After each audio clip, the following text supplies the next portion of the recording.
चलो। मैं जयप्रकाश सिंह उर्फ मदन कुमार, मैं सिंघोड़वा का रहने वाला हूँ। आज आप सभी के विश्वास और भरोसे के कारण मेरा एक सपना सच हो रहा है। सपना था बिहार बोर्ड के इंटरमीडिएट के बच्चों को अंग्रेजी की जो रेनबो किताबें हैं पार्ट 1 और पार्ट 2, उनके प्रत्येक चैप्टर को line by line Hindi meaning सहित वीडियो बनाकर उन बच्चों तक पहुंचाना, ताकि बच्चे इन्हें अच्छी तरह से समझ सके। आज अधिकतर कोचिंग संस्थाओं में लाइन बाय लाइन अंग्रेजी की किताबों की पढ़ाई नहीं होती है और बच्चों की इस कठिनाई को देखते हुए मैंने यह वीडियो शुरू की है, ताकि इससे बच्चे लाभान्वित हो सके। और मैं उम्मीद करूंगा कि बच्चे इससे ज़्यादा से ज़्यादा एक दूसरे को शेयर करें, ताकि वे लोग भी इस वीडियो से लाभान्वित हो। आइए मैं इस वीडियो के माध्यम से रेनबो पार्ट 2 के प्रथम chapter Indian civilisation and culture, जो महात्मा गांधी द्वारा लिखी गई हैं, उनकी शुरुआत में करने जा रहा हूं। आप तमाम बच्चों से आग्रह है कि आप कमेंट करके मुझे बताइएगा कि आपको कैसा लगे। सिविलाइजेशन एंड कल्चर, मैं चाहूँगा कि सबसे पहले आप इस इंट्रोडक्शन को जान लें, राइटर की इंट्रोडक्शन को, फिर चैप्टर जिस प्रकार पैराग्राफ के माध्यम से 1, 2, 3, 4 करके डिवाइड किया गया है, उसी के अनुकूल मैं सारे सेंटेंसों का अर्थ बताता चला जाऊंगा। आइए देखिए, इंडियन सिविलाइजेशन एंड कल्चर, इसको हिंदी में कहते हैं भारतीय सभ्यता और संस्कृति। इंडियन मीन्स भारतीय, यह एक प्रॉपर एडजेक्टिव है। सिविलाइजेशन मीन्स सभ्यता, एंड मीन्स और कल्चर मीन्स संस्कृति। इसका हिंदी होगा भारतीय सभ्यता और संस्कृति। महात्मा गांधी द्वारा लिखी गई है। मोहनदास करमचंद गांधी, मोहनदास करमचंद गांधी महात्मा गांधी का पूरा नाम है। यदि कोई पूछे कि महात्मा गांधी का पूरा नाम क्या है, तो मोहनदास करमचंद गांधी हम कह सकते हैं कि Mohandas Karamchand Gandhi is the full name of Mahatma Gandhi. आगे देखिए, 1869 टू 1948, इस डैश को 2 बोलते हैं, हिंदी में इसको से बोलेंगे। 1869 से 1948, इसका मतलब है कि महात्मा गांधी का जीवन काल 1869 से 1948 तक ही रहा। अर्थात Mahatma Gandhi was born in 1869, Mahatma Gandhi का जन्म 1869 में हुआ था, एंड ही डाइड 1948, और उनकी मृत्यु 1948 में हो गई। इसलिए यह 1869 से 1948 दिया गया है। पॉपुलरली नोन एज बापू और the father of the nation. Popularly एक एडवर्ब है, लोकप्रियता से। नोन, नो का पास्ट फॉर्म है, नो न्यू नोन होता है, तो पॉपुलरली नोन अर्थात लोकप्रियता से नहीं जाना जाता है। किनको? महात्मा गांधी को। Mahatma Gandhi popularly known as Bapu और the father of the nation. नहीं, फादर ऑफ द, फादर माने पिता और नेशन माने राष्ट्र, और फादर ऑफ द नेशन माने राष्ट्र के पिता अर्थात राष्ट्रपिता। तो पॉपुलरली नोन एज बापू और the father of the nation माने लोकप्रियता से बापू अथवा राष्ट्रपिता के नाम से जाने जाते हैं। हम कह सकते हैं कि Mahatma Gandhi is known, Mahatma Gandhi is no, क्या है, Mahatma Gandhi is popularly known as Bapu और the father of the nation. Gandhi ji को लोकप्रियता से बापू अथवा राष्ट्रपिता के नाम से जाने जाते हैं। Was more a spiritual leader, अर्थात Mahatma Gandhi was more a spiritual leader. More माने अधिक, ज्यादा, स्पिरिचुअल माने आध्यात्मिक धार्मिक, और लीडर माने नेता, देन माने से, और पॉलिटिशियन माने एक राजनीतिक, माने एक, पॉलिटिशियन माने राजनीतिक। was more a spiritual leader than a politician.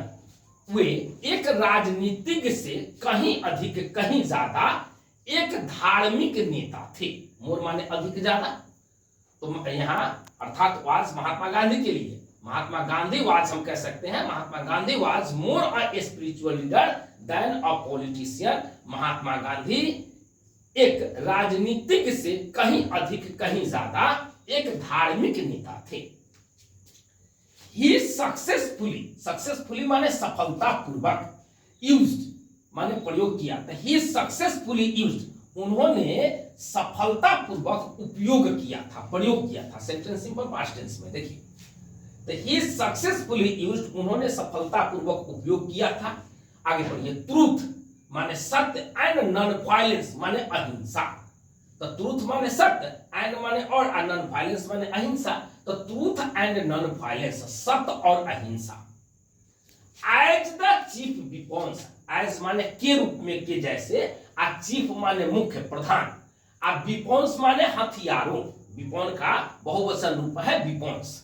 Against माने के विरुद्ध, के विपरीत। द ब्रिटिश रूल, ब्रिटिश माने अंग्रेज और रूल माने शासन, द ब्रिटिश रूल माने अंग्रेजी शासन। इन इंडिया, भारत में। एंड हेल्प, और मदद की। गेन माने पाने में, प्राप्त करने में नहीं, गेन माने पाना, प्राप्त करना नहीं। इंडिपेंडेंस मीन्स स्वतंत्रता। आइए ठीक से इसको देखिए। He successfully used truth and non-violence as the chief weapons. उन्होंने सत्य और अहिंसा को मुख्य हथियारों के रूप में उपयोग किया था। नहीं सॉरी, माने ही सक्सेसफुली यूज, उन्होंने माने सत्य और अहिंसा को मुख्य हथियारों के रूप में सफलतापूर्वक उपयोग किया था। सफलतापूर्वक, सक्सेसफुली लिखा है, उपयोग किया था।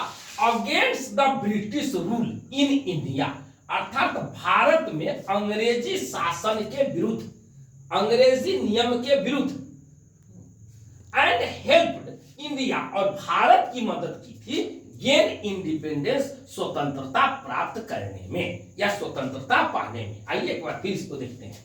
ही successfully used truth and non violence as the chief weapons against the British rule in India. वे भारत में अंग्रेजी शासन के विरुद्ध सत्य और अहिंसा को मुख्य हथियारों के रूप में सफलतापूर्वक उपयोग किए थे। And helped India gain independence, और भारत को स्वतंत्रता प्राप्त करने में या स्वतंत्रता पाने में मदद की थी। फ्रॉम 1915 till 1948, फ्रॉम माने से, टिल माने तक, फ्रॉम माने से, टिल मीन्स तक। तो 1915 से 1948 तक, फ्रॉम 1915 till 1948, अर्थात 1915 से 1948 तक। ही कंप्लीटली माने पूर्ण रूपेण, कंप्लीट माने संपूर्ण, पूर्ण नहीं, कंप्लीटली माने पूर्ण रूपेण। तो ही कंप्लीटली डोमिनेटेड, नहीं, डोमिनेट माने शासन करना, राज करना। तो ही कंप्लीटली डोमिनेटेड इंडियन पॉलिटिक्स, कि वे पूर्ण रूपेण भारतीय राजनीति में राज किए थे अथवा शासन किए थे। कहने का मतलब वहां लिखा है कि from 1950 till 1948 he completely dominated Indian politics, अर्थात 1915 से 1948 तक वे पूर्ण रूपेण या संपूर्ण रूप से भारतीय राजनीति में शासन किए थे। He died at the hands, he died माने उनकी मृत्यु हो गई, वो मर गए। एट द हैंड्स नहीं माने के हाथों, ऑफ फेनाटिक, फेनाटिक का मतलब होता है जिद्दी, हठधर्मी। ऑन 30 जनवरी 1948, अर्थात 30 जनवरी 1948 को। तो he died at the hands of a fanatic on 30 जनवरी 1948, 30 जनवरी 1948 को उनकी मृत्यु एक हठधर्मी या जिद्दी व्यक्ति के हाथों हो गई। ही डाइड, उनकी मृत्यु हो गई। At the hands of a fanatic, एक जिद्दी या हठधर्मी व्यक्ति के हाथों। ऑन 30 जनवरी 1948, 30 जनवरी 1948 को।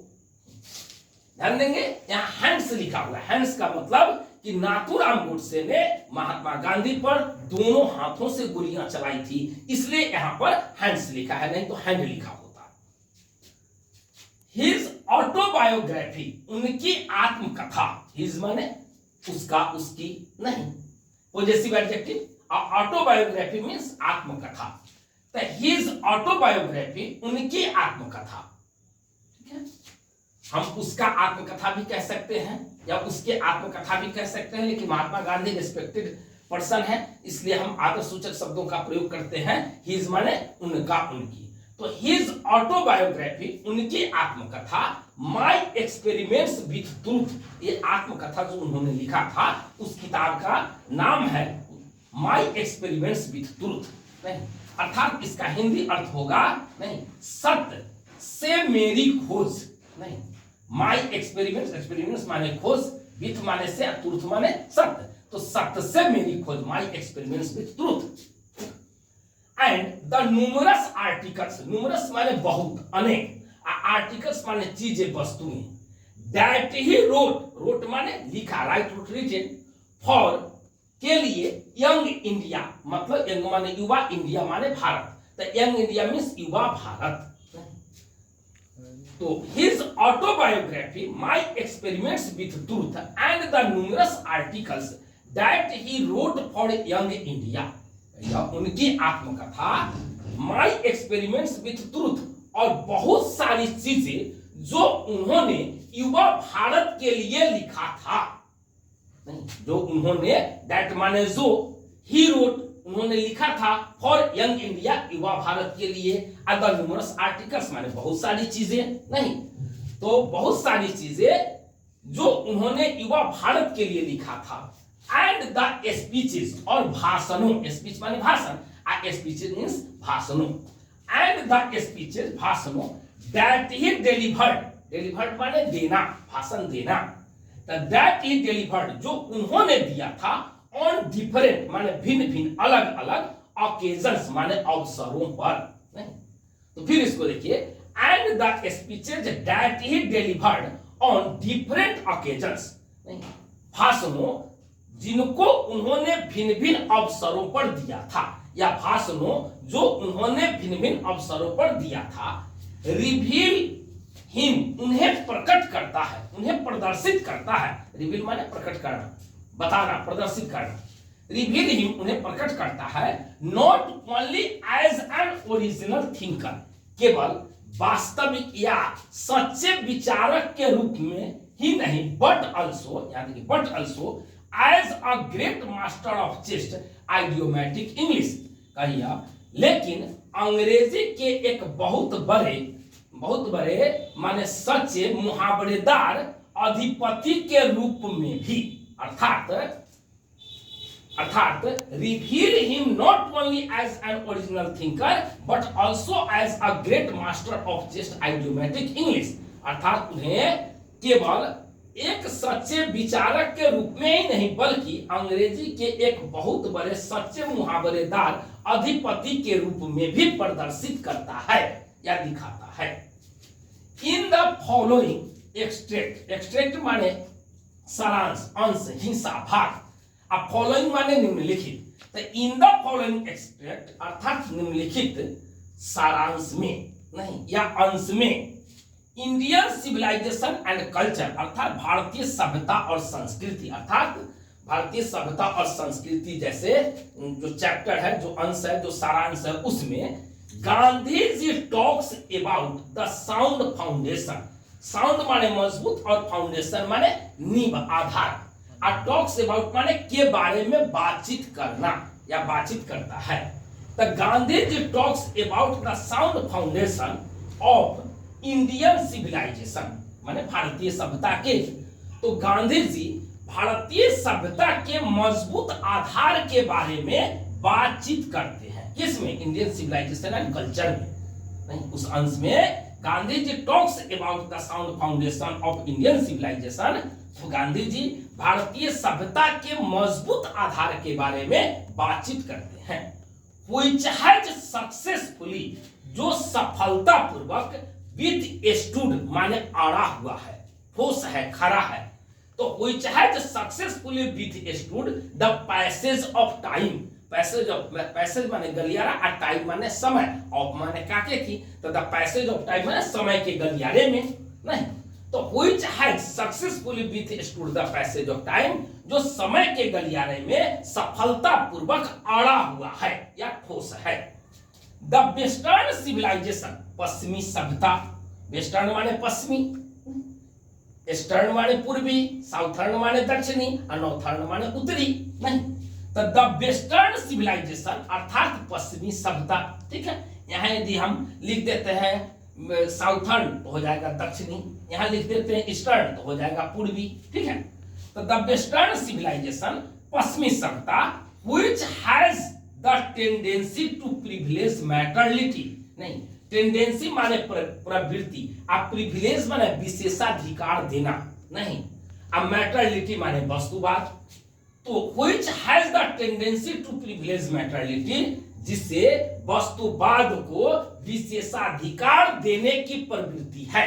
किसको? पश्चिमी सभ्यता को। The western civilization which has the tendency to privilege materiality, पश्चिमी सभ्यता जिसको वस्तुवाद को विशेषाधिकार देने की प्रवृत्ति है, can not match the Indian civilisation, वो भारतीय सभ्यता के बराबर नहीं हो सकता, या वह भारतीय सभ्यता की बराबरी नहीं कर सकता, हम ऐसा भी कह सकते हैं। नहीं can not match the Indian civilisation, वह भारतीय सभ्यता के बराबर नहीं हो सकता, या वो भारतीय सभ्यता की बराबरी नहीं कर सकता। दैट इलेवेट्स द मोरल बीइंग, जो नैतिकता को उभार देती है, इलेवेट माने उभार देना, नहीं बढ़ा देना, नहीं दैट इलेवेट्स द मोरल बीइंग, जो नैतिकता को उभारती है या बढ़ाती है। ठीक है, आप इस वीडियो को देखें, अधिक से अधिक शेयर करें, लाइक करें, कमेंट करें, ताकि यह वीडियो सबसे पहले आप तक पहुंचे। धन्यवाद।